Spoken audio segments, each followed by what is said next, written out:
Ang dami, oh.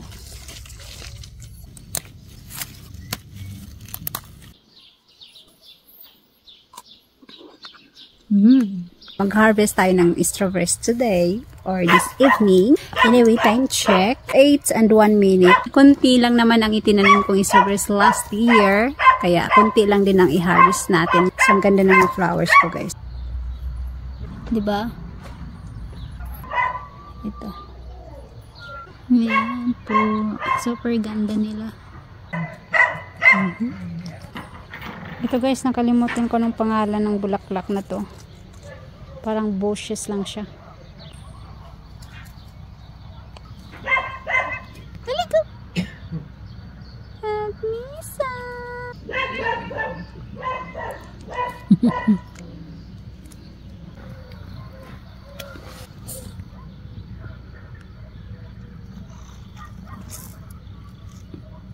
Wow! Strawberry guys. Muha tayo. Tingnan yung isa, oh. Fuji. Ito na ating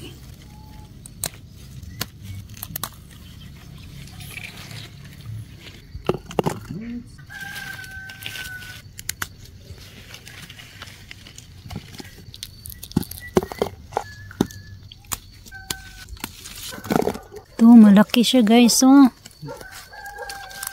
Super laki.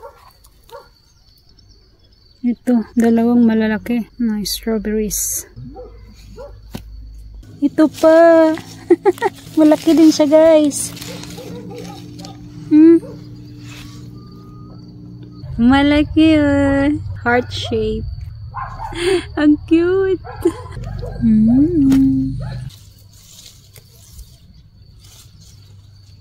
Uy, gingat-ngat na, oh. Kinain na siya guys. Hindi para sa atin. Mayroon dito guys, maliliit pa. Yeah, tinanim ko ito last, 2015 I think or 16. Itong mga strawberry na to, tatanggalin ko ito lahat guys. At i-replant natin. Ito na yung ating strawberries. Magmumukbang na tayo. So guys, maghuhugas tayo ng ating strawberries. Ini kahapon pa siya na-harvest pero ngayon ko lang kakainin. Now, it's time to eat. Tama din mainit sa labas. So, refreshing siya. Hugasan natin.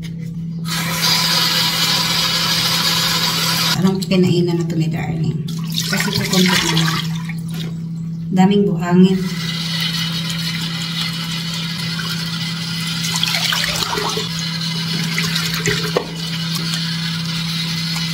Okay na siya. Malinis na.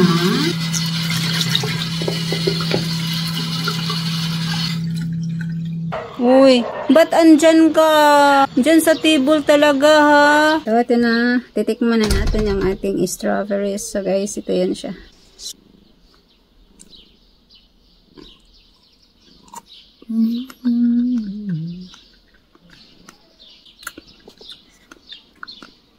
Tamis na asim-asim.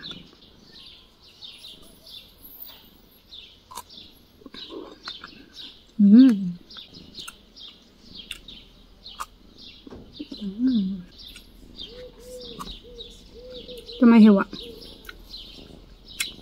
Parang mani mo dahil.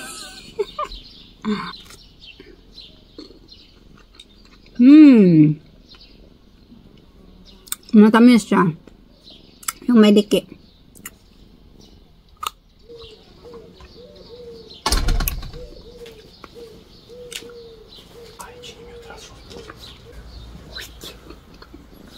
Thank you. Tunumă. Tamis. Sweet. Nu mănânci. Hai, ăsta las na kain ko ason. Marianul jos de acolo. Ganun lang ang lasa ng strawberry guys. May asim at saka may matamis. Dalawa lang dyan meron. So maswertihan mong matamis. You're lucky. Kung mahilig ka ng maasim, lucky ka rin. Sarap lab. Kaon dong. Da. Splache. Da.